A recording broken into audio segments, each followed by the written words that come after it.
Ассалаумағалейкум достар. Бүгінгі сабақ 24-ші сабақ қабақша эффектісі, яғни оболочка эффектісі және бұрмалау эффектісі туралы искажение деп аталады. Біріншіден қабақша, яғни оболочка эффектісі сол біздің үйренген сол жақтағы инструменттер, құрал саймандар жақта. Мына жақта басып тұрсаңыздар, көлеңке контур деген алдыңғы сабақтарда өткен деген жақта басып тұрсаңыздар шығады. Міне оболочка, яғни осы қабықша. Ол жайлы қысқаша айтып өтірейік. Мысалы қараңыздар. Мына жерде 3 мысал келтірдім. Мысалға мынандай бізде бір фигура бар. Осы фигура бойынша мен мына текстті алып жасауым керек. Оны қалай жасаймын? Және қалай тез жасаймын? Сол кезде мына қараңыздар. Мынаны басып тұрған кезде бағана оболочка құралын аламыз да, инструментін. Сосын басқан кезде, бірден басылған кезде біз осылай белгілену керек. Сол кезде бізде жоғары жағында оболочканың ішіне салайын дейді. Создать оболочку из дейді. Яғни қай формадан оболочка қабықша жасайын дейді. Сол кезде біз осыны таңдаймыз, бізге стрелка шығарып береді. Форманы таңда дейді. Осы бойынша мені таңдап шығарамыз. Мені қараңыздар. Көріп отырсыздар ғой. Жоғары жағы түзу, төменгі жағы доғал болып тұр. Келесі біздегі құралымыз мынау эллипс. Осы эллипсқа бағанағы біздің мына текстімізді алайық және осыны келтірейік. Оболочка басамыз, бағанағы әдіс бойынша осыны басамыз. Сол кезде бізде келтіріп берді. Сіздерде егер бұлай шықпаса, яғни мына жерде жоғары жақты қарайсыздар, горизонтально битіп жатып қалады, болмаса бұлай болып қалуы мүмкін. Сол кезде осы жерден басасыздар да вертикал деген келтіресіздер. Сол кезде өйстіп шығып береді сіздерге. Және осыны теңестіре саласыздар. Shift-пен басып, E және C әрпін бассақ, бізге теңестіріп береді. Келесі біздің фигурамыз мынандай перспективаға қарай бағытталып баратқан. Тағы біреуін көшірейік. Осы тексттің қарап отырсаңыздар, міне бағана оболочканы таңдаймын, осыны таңдаймын, жоғары жақтаған и басамын. Міне Shift-пен центровать етіп алдым. Көріп отырсыздар ғой, қиын ештеңесі жоқ. Енді осыны істе қалай қолданамыз? Мысалға алсақ, мен мынандай бір фон тауып алдым да, және бір доп көшіріп алдым, жеке-жеке. Көлеңкесін жасадым. Оның бәрін тоқталып өтпеймін қалай жасағанымды, өйткені алдыңғы сабақта мен жасап көрсеткем сіздерге. Енді қараңыздар. Мен мына жаққа, мына жерге мына текст алайын. Көріп отырсыздар ғой міне. Осы текстті алсақ, төбесі түзу, төменгі жағы осыны допқың формасына қарай ыңғайлы болу үшін осындай алдым. Shift арқылы центровать етем. Енді жақындатамыз, қараңыздар. Алдыңғы сағат өткен дегендей контурды, интерактивный контурды беремін. Міне, сырт жағынан беремін. Мына жерге 2 азайтып, 3 қылайық. 3 қыламызды контур К арқылы бөліп тастаймын. Міне, түсін ақ қылып берейік. Енді бұған ақшылдауға прозрачность берейік. Тұнықтық. Міне, осын басамызда бір текті, бір келкі однородность деп қоямыз. Естеріңізде ғой барлық сабақтар. Енді мына қызыл текстке тағы да контур берейік. Бірақ алдыңғыдан кішірек. Бірді көрейік. Бір болады екен. Ctrl-K арқылы бөліп тастаймыз, болмаса разъединить дейді. Объектінің ішіне кіріп бөліп тастайсыздар қайтадан. Бұның жеке түсін неге бөліп жатыр десеңіздер, алдыңғы сабақта өткен болатын, түстерін жеке-жеке беру үшін. Түсін өзгертейік. Міне қараға алдық. Ақ қылсақ та болады міне. Енді қараңыздар. Енді тағда, енді интерактивный контурды ішіне жіберейін мен. Міне. Осылай қалсын. Тағда Ctrl-K арқылы бөліп тастайын. Енді бұны мен Ctrl-C арқылы Ctrl-C-ны басып копировать ете аламын. Болмаса шетке қойып қоямын, қарап отырыңыздар міне. Бұның түсін ақ қылып қояйын, сары қылып қояйын міне. Енді тұнықтықты аламын. Осын барып, тұнықтық шыққан кезде бір келкі емес, сызықтығы, яғни фонтанный залив, градиентный прозрачность аламын да, осы бойынша мен төмен қаратамын. Міне, сары болып тұрды ғой бұлай. Осы сарыны қараңыздар. Мен деген төмен қаратып, төменгі жағын жоққа жіберемін. Енді мына бағана көшіріп алғанды қайтадан қояйын, осы жаққа қоямын. Міне.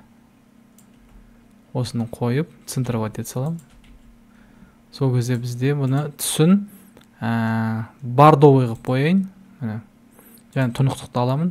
Енді мен жоғары қаратып тұнықтықты алып тастайын міне. Көріп отырсыздар ғой.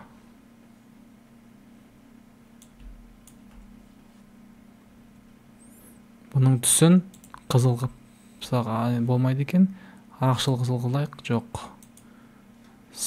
сәл оранжевый қылып көрейік. Міне оранжевый болмай қалады екен. Менің ойымша осы бордовый жақсы келетін сияқты. Міне мынандай. Осы түс жақсы келіп тұр. Енді қараңыздар, мына қызылға да тағы да бір басып тұрып копировать етіп алыңыздар да темный бордовыймен тағы көшіріңіздер де shift page up, control page down'ды баса берсеңіздер саты түседі. Міне көріп отырсыздар ғой. Бұны тағы да бүйтіп үлкейтіп жіберуге болады, ара қашықтығын созып. Міне бір үстіндегі слойды көшіріп мынаны алып Ctrl X-ті басып мынаны аққа бояп көрейік.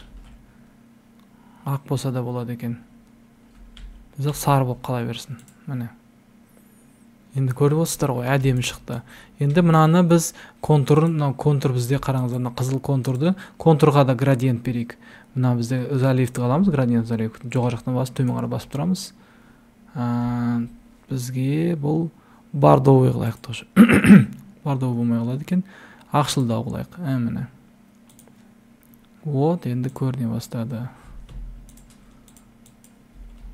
Сары, үстінде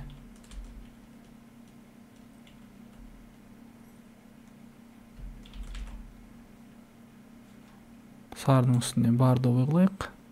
Және мынаның үстіндегі мына теріс айналдырамыз. Міне енді әдемі шықты. Көріп отырсыздар ғой. Осындай эффект қолдануға болады.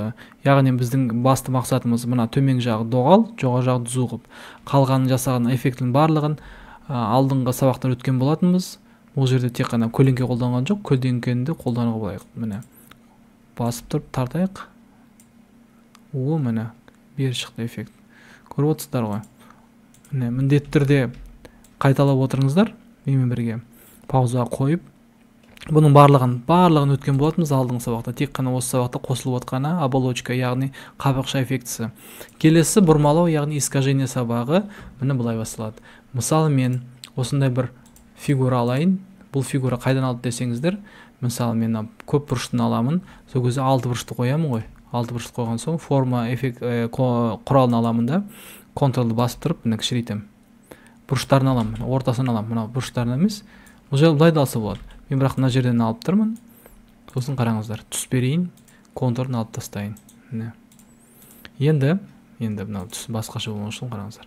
Енді искажение деген құралды қолдану үшін мен мына жаққа кіремін қайтадан. Көлеңке, контур, оболочка жақта. Осы жақта қаламын да искажение басамын. Сол кезде бізде 3 тал тәсілі тұрады.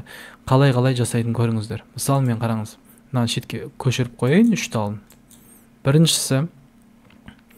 Біріншісі бізде искажение басқан кезде міне, яғни искажение при сжатии растяжения дейді.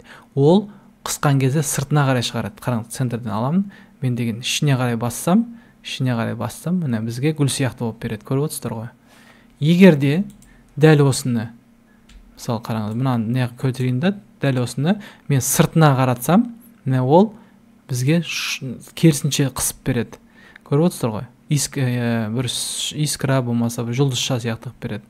Ал мынаны сыртына қарай тартсаңыздар, ол біз гүл сияқты береді. Яғни міне екі түрлі болады. Былай оң жаққа тартсаңыздар үшкір болады, сол жаққа тартсаңыздар гүлденге сияқты болады. Міне сіздерге көрсетіп кетейін. Келесі біздің искажениенің түрі міне. Искажение тағы бір басайық. Ортаншысы ол біздің застежка молния дейді. Енді біздің ана замок дейміз ғой, соның несіне келтіреді. Қараңыздар, дәл ортасынан бассақ, міне бізде қар сияқты жасап берді. Бұны көріп отырсыздар ғой. Екінші бір түрін алайық та, мынаны бағанағын келтірейік, бұрайық. Енді мынаны тағы қаттырақ бұрсақ, міне бұл көбейе береді заттары. Мына жерде аласыз да сіз 10 жасайық, көріп отырсыздар ғой, өзгере береді. Мынау ең биігі 100 болып тұрады. Міне. Яғни осындай бір әшекей жасауға, декор ретінде қолдануға болады. Өздеріңіз дизайндарыңызды қолдануға болады. Үшінші әдісі, міне басайық, ол біздің айналмалы, яғни бағытталып айналатын. Қараңыздар. Мен бүйтіп оң қарата, бүйтіп өзім басып тұрып бұрауыма болады. Жай ғана бұрауыма болады былай. Бұны алып, көшіріп, мен тағы да бұрайын. Былай. Көріп отырсыз ғой міне. Былай берем. ол мына жерде буруы оң жаққа қарай сол жаққа қарай бағыттай аласыздар және қанша рет айналдыра аласыздар. Мына бір кольцолар дейді ғой, мына айналмалының саны.